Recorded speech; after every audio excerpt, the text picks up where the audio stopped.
Hello and welcome to Craft the Draft's post mid-season draft wrap-up. We've just shot our live stream. If you want to go see all the picks as they happen in action and all our on-the-spot analysis, you can catch that video on Zero Hangers YouTube channel. But this video, we're going to kind of go through the 18 selections, what it means for each club, the prospects that are already made, and some of the surprises from the 18 picks. We kind of gave some running commentary on some of those during the draft in our live stream, but this video pretty much just more of for the fans that maybe missed it, want to catch up on who their club picked and what it means for them going forward. This is the video for you.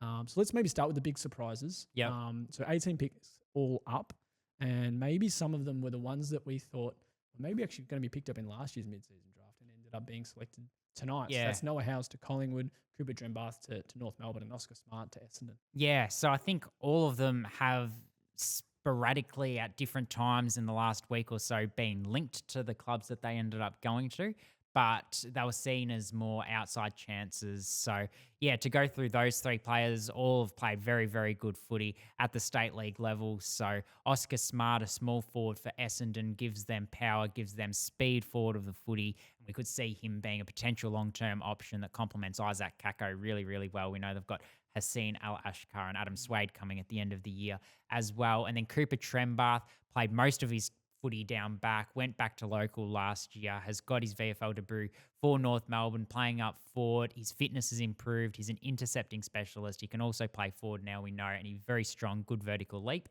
And then Noah Howe's a good option up forward for Collingwood in the medium to long term, who has very, very good dukes from South Australia. Zach Walker, another surprise. I was about to say, we'd be lying if we said we didn't have favourites. You couldn't wipe the smile off Jonty's face when Zach Walker's name got read out at pick 12 to join the Western Bulldogs. You were very happy.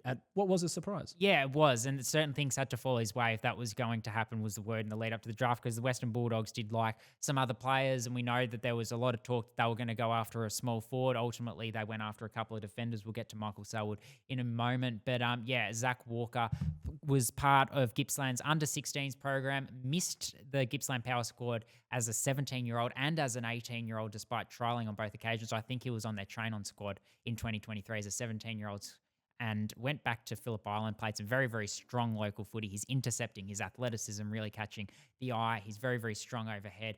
Came into Gippsland this year and did not drop a mark, was absolutely sensational down back, and the Western Bulldogs were willing to take a punt on him. Kicking was probably the question mark coming into the draft. Do you take a punt on it? But it's certainly something he's worked very, very hard on, and the Western Bulldogs confident that they can coach that to continue improving. Zach Walker, Phillip Island, great story. Yeah, now the first round, the first 8 picks, a little bit predictable. Like there wasn't really any big surprises except for maybe the 4th overall pick, Carlton, taking Flynn Young out of Werribee. So Werribee having 2 picks in the first 4, certainly lose some firepower, but we backed him in to still contend this year. We knew the Blues were probably going to go for a small ground level threat up front, but Flynn Young may be ahead of some others.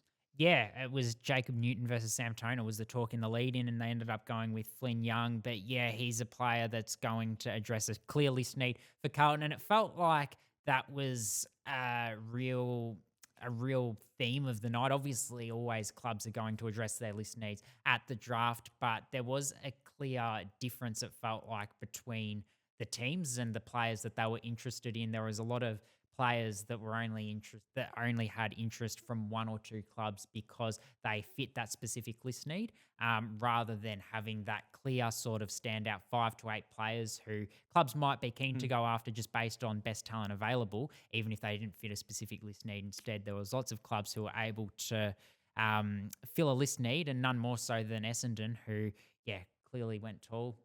Yeah, I think the element of surprise on draft night, while it has some great bolter selections, also comes with a few that we thought were going to get picked. Massimo Razzo being one of them. Josh Brown at Collingwood, as with his teammate Riley Mason, maybe a couple at the top. We were hoping to get picked up, and then, like we said in the show, only 18 spots for 330 plus prospects. And 60 or 70 that have been rumoured to go at some point, it feels like, in the last month or so. Floyd Burmeister, Sam Toner, a couple of others. Yeah, exactly. So there's certainly plenty that we thought might get a look. Braden Crosley, another one, but you'd maybe think that that's probably his chances of a second shot in the AFL over. But yeah, there's always a few disappointing ones who we're really hoping to see picked, but as you certainly understand, 18 out of 330, there's going to be a few that get cut out. Yeah, I think the 9th selection overall, Roan Steele, was a great story as well of persistence and a player who's willing to invest clearly everything they can to try and get onto an AFL list, obviously. Casey Demons for a few years, part of their premiership squad in 2022, played alongside Mitch White and Jimmy Munro, winger, like you said, but has also played some time as an inside midfielder, really led the inside midfield brigade for Casey last season, a down season for the Casey Demons, a rare down season for the Casey Demons. Goes out west, plays some really, really strong footy, and Collingwood pounced when it sounded like it was going to be a player from within their program. They instead looked out west, and they have looked out west, both South Australia and Western Australia at recent national drafts, Collingwood, and that trend sort of continued with Roan Steele. Yeah, Neuhaus as well with their second selection. Let's look at the players who could be playing pretty quickly, as far as quickly as maybe not this weekend, but the weekend after. We'll start at the top of the draft, Tom McCarthy, and just both with his skill set and where West Coast are at this year. Yeah, absolutely. So, yeah, just some more clean ball use off the half-back line, someone who you want the ball in his hands. He's very, very composed, good decision maker as well. He's got that ability to intercept, but more so a bigger body, someone who has played senior footy for a few years, and these West Coast players at the moment, very, very young. So a player who's going to help them in the second half of the season when results could start falling away, and we know they are losing the territory battle a lot. So, the ball's going to be down in defence a fair bit. So Tom McCarthy can certainly help out to try and get things going the Eagles' way. Another player who could come in quite early, just addressing a list need from Carlton, as we've already discussed, is Flynn Young, if they feel like he's their best listed small forward now, depending on I suppose, how they rate him compared to the small forwards already listed at the Blues. Yeah, it's going to be an interesting one to see if he's if the Blues are really rating him quite highly, which says two things. It says that he is ready-made and he could be one of these names, but it says the lack of confidence that they might have in some of their smalls. And it's a long list of smalls that they've recruited over the last, 3 to 4 years, probably going back to Jesse Motlop and Lockie Fogarty. So it's very interesting to see selection, but very happy to see Flynn Young in the top flight. Michael Selwood at the Western Bulldogs, probably one that can squeeze his way in, but it's going to be a tough job to get into that Luke Beveridge backline. They've seen a little bit of change here and there, but maybe just someone to help Bailey Dale, as we mentioned on the main show. Yeah, we did. And, like I joked on the main show, if someone's going to be getting 50 disposals, you prefer two players to be getting 25 disposals, a little bit more unpredictability. And he's clearly got that, like we talked about, Tom McCarthy, he's clearly got that sort of strength and you'd sort of back him one-on-one in defence, but he's got that nice offensive run to his game as well. So the question will be, like you said, Western Bulldogs are going so well at the moment. Maybe he goes to a team that is struggling down the bottom of the ladder and he does get a look in, but just with the Dogs' depth, he might struggle. But certainly I don't think you'd have any qualms with putting him in an AFL side. Lockie Blackiston, the clear one to talk about as a potential plug and play for Essendon. They picked up 4 tools. Lockie Blackiston, the ruck. We know they're really struggling in the ruck department. Todd Goldstein, is he going to see out the year? Injury's going to sort of get the better of him. We know age is catching up with him, but very, very good ruckman. But Lockie Blackiston will help him out from the West. Yeah, I think all of Essendon's picks could be ready-made. Oscar Smart, small forwards can get in pretty quickly. Yeah. But then Archie May, as well, has made his case known too. And then who else did they pick up? Liam McMahon, who's maybe even ahead of May as far as ready-made talent. Yeah. It's a key forward. So the Bombers could be using those guys. They certainly might need to use those guys. But again, it's quite fascinating to see where Essendon think their list's at with the ready-made avenue. With pretty much all their selections, really. Like May and Smart might be the youngest too. They would be, 25, 26. Yeah. McMahon's not too much. 21, 22. Yeah, I think it was a 2020 draft. So so it's in that bracket, but not too much youth of a focus. Yeah. In that 19, 20-year-old spot. So it's quite interesting to see maybe where they think their list's at, or whether they see the mid-season draft as an instant way to inject your list with talent, as we saw with Massimo D'Ambrosio, Sam Durham, Jai Menzies over the last few years. Probably the last one is you talk about it's easy for small forwards. Sometimes easy is the wrong word. It's never easy to get an AFL game, but can be a little bit of a simpler route into the AFL side if you're a small forward. Zach Banch potentially at North Melbourne. We know they're a little bit bereft of options there. Geordie Payne and Cooper Harvey killing it in the VFL, but still probably not quite getting a look in. So, the club taking the cautious approach with those youngsters. Zach Banch a little bit more experience, so he might get a go. He's played a couple of seasons at Werribee. Let's look at the clubs. 8 clubs involved tonight over 18 selections. West Coast were much talked about given the Tom McCarthy selection. Maybe we'll touch a little bit on Tom McCarthy because we have done quite at length tonight. But Jacob Newton, their second selection at pick 9 overall. We'll start with McCarthy. As we've mentioned numerous occasions, ready-made prospect, clean ball user, good in the air as well, and pretty intelligent, got a good footy IQ. Yeah, he does. You summed it up really well, and I think he's someone who, like we said, could play this season. And then Jacob Newton is someone who just gives them a little bit more dynamism forward of the footy as a sort of centre forward player. He's got that pace. He's got that X factor as well. He was around the mark in his 18th years gone back, played some very, very good footy at state league level and gets his opportunity. He's got AFL attributes, so I think it's a really good pickup. And yeah, it gives them, I guess, a little bit of experience in a young side. Yeah, Newton's going to be one who could be putting some pressure on selection pretty quickly, and that's just probably where West Coast's at. He's still nothing to take away from his game. Yeah, he's still only 2021 himself. Yeah, doing quite a good job at a pretty high level of football to stand for. Some might consider it the best level of football outside of the AFL. And doing so for Norwood, who have had a tougher year this year, really stripped back some of their best players, Harry Boyd included, a Gary Medal winner. And he's flourished in what's been quite a difficult year for the Redlegs. So West Coast finds some not only list needs but best available talent and players who could be playing in the coming weeks. We move on to North Melbourne. Zach Banch, as I talked about, out of the Werribee Football Club, and Cooper Trembath. I think there was talk going into the mid-season draft that they would select a small forward and a tall. I think we probably expected them to do it in the opposite order. They were heavily linked to Archie May in the lead up. But they ended up rating Zach Banch high enough to take him with pick 2. And then they were able to get Cooper Trembath, who also had some interest from Essendon, with pick number 10. I think they're both list needs for North Melbourne. We know how deep their midfield goes. The dynamism forward of the footy is something that's very, very important to give them more scoring potency. And then, Cooper Trembath, does he end up a forward? Does he end up a defender? Does he end up a swingman, as we talked about in the live show? Might be a forward. Yeah. Just given what they need. Like, I know their backline hasn't held up amazingly. Yeah. It doesn't help when your midfield also leaks out plenty of clearance. But they've got Griffin Logue, Aidan Corr, Will Dawson, and Charlie Comben. Like, you want 3 of them playing every week, given the experience that they can add. And then Will Dawson's one who, like Trembath, can play at both ends.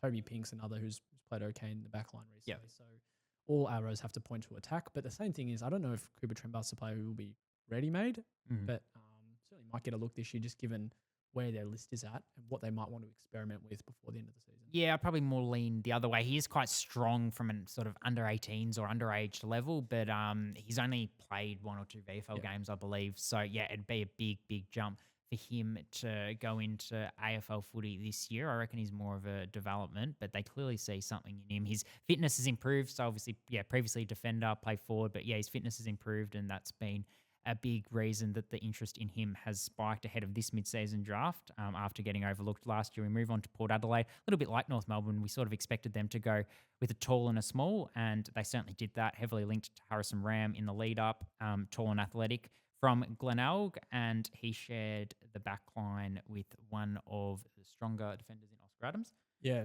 well, Glenelg's backline has produced fantastic talent over the years. When you saw Sam Durden got a second chance, Toby Pink, as we mentioned just before, did so after some years at Sydney, comes back to South Australia and then gets that chance with North Melbourne as a delisted free agent. So backline coach under Darren Reeves is doing a fantastic job over at the Bay. And Harrison Ram's another one. So it's 2 out of the sample for the power. We thought they might look in their own house with Jack Watkins or Jez McLennan, but Ram out of Glenelg and then Ewan McKinley out of North Adelaide. Not a South Australian, I don't think. I think he came over from the Murray region and then came over and has done quite well for North Adelaide. Quite a short period of time as well. Yeah, pressure, speed, and really good overhead. So, Ewan McKinley certainly gives them a lot forward of the footy and selectors something to think about. Carlton, Flynn Young, we talked about this being an ideal selection based on Carlton's list needs forward of the footy. He was the player they picked up, having also considered some other smalls, including Jacob Newton, Sam Toner as a medium, and Massimo Raza. They're also linked a little bit to Zach Harding if they wanted a ruck option, but they've gone for a small.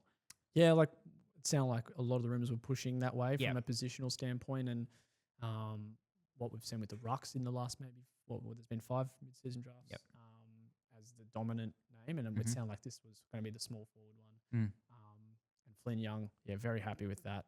Werribee just wrapped with their program. They're Yep. always so happy when they see these guys. As much as they're losing great talent, they back themselves in to produce equally as strong talent year after year. You look at Riley Bice, you look at Jack Henderson, Sean Manor. Yeah. There's heaps of names I'm forgetting right now as well. And Flynn Young and Zach Bench, the latest two, and Flynn Young is quite an exciting pick for the Blues. Yeah, absolutely he is. We move on to the Western Bulldogs. Two defenders they pick up. So they, like you said, there was a lot of talk about small forwards in the lead up to this mid-season draft, and they were one in particular that was linked to wanting a small forward. They were also linked to a defender, but I think more so to a small forward. In the end, they've gone with two defenders, Michael Selwood, more ready-made, Zach Walker, one who's only been in a talent pathway system for less than 6 months. So he'll need probably 12 or so months at least of development before they look at giving him a go at AFL level. But he's certainly a good long-term selection as an interceptor. And then Michael Selwood is that distributing halfback. Yeah, I think some people might have thought, do they go for sharpen that attack a little bit? But what Sam Darcy's produced, Aaron Norton, and then I think a lot of that conversation comes to where Jamara Ugle-Hagan's future's at. Yep. Jordan Croft's waiting in the wings. Will Darcy could also be potentially one for them at the end of this year. So they've probably got enough in the pecking order, potentially the Dogs. Plus, they've seen good stuff out of Buku at both ends, mind you. Yeah, James O'Donnell as well. Yeah, James O'Donnell's been absolutely fantastic. Like these guys are keeping Liam Jones out of a spot at the moment. And I think, what they can settle on forward means that they can address their backline a little bit more. And they're picking up a Selwood and a Walker who's certainly going to do that, both ready-made in the Selwood and in the long term with Zach Walker. Yeah. I guess you don't see many clubs take four tools in one draft, much less a mid-season draft. That's exactly what Essendon's done. They did need to address the list need. But I guess what taking 4 picks does for them, so they've taken Archie May, they've taken Lockie Blackiston, they've taken Liam McMahon, and Oscar Smart as well. Taken Oscar Smart, so they've taken 3 tools. 3 tools, yeah.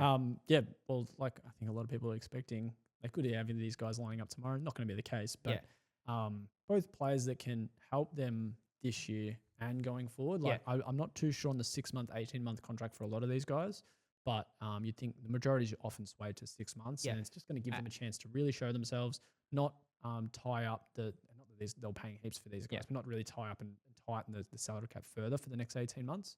It just gives them a see what we can get out of them for the end of this year. Yeah, the bigger question for me is by taking 4 players at this mid-season draft, it puts a little bit of pressure on list spots at the end of the year. They are going to have to delist. They've re-signed a lot of players already, Essendon. So, exactly what they do. And, out of these 4, perhaps only 2 or 3 of them get extensions. So they might be playing for their future immediately when you do take so many players at the mid-season draft. So it'll be one to keep an eye on, because I didn't expect them to take all 4 just based off the fact that it would put pressure on them needing to shed some players end of season. Well, the chances there for Lockie Blackiston to secure himself for the future certainly. when they've got Sam Draper, Nick Bryan, and Vigo Vizentini is a youngster. And Vigo Vizentini, but then Todd Goldstein. Those guys are all off contract. Yes. So that's going to really open up where they look at going forward with their ruck stocks. Yeah. And if you've got 5 of them, you're probably only going to keep 4.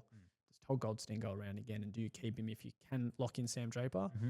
And you think both Draper and Nick Bryan maybe stay after those long-term injuries, that there was a chance maybe they'll get some interest elsewhere, but you think, maybe they're starting to look elsewhere. But they'll probably stay inside. And you look at it, guys like Zach Reid, Oman Lawal, Jaden Laverde, Harrison Jones, Ben Hobbs, all these guys are uncontracted as well. So it's going to be a bit of a squeeze at the end. Yeah. We could see a pretty long list of guys on the way out. Yep. Gold Coast, no surprises here. They were linked to Oscar Adams and Caleb Lewis in the lead up to the draft. I think I probably expected them to go the other way and take Caleb Lewis first and then Oscar Adams. But regardless, they ended up with the 2 players they were linked to. A defender, former St Kilda, who has, his output at sample level has been very, very good.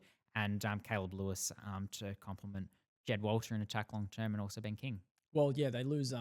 They also kind of filled the list needs as well, because the voids in their list spots, because they lose Charlie Ballard for the rest of the year. Yep. They go and get Oscar Adams, who not similar area of the ground, say similar player. And then lose Elliot Himmelberg and go and get Caleb Lewis. So they could both be playing this year, but I think where the Gold Coast Suns list at and how well they're contending, these guys that are just going to be potential reinforcements and a break glass in case of emergency for 2025. I'd like to think. I think going forward, get a preseason under their belt.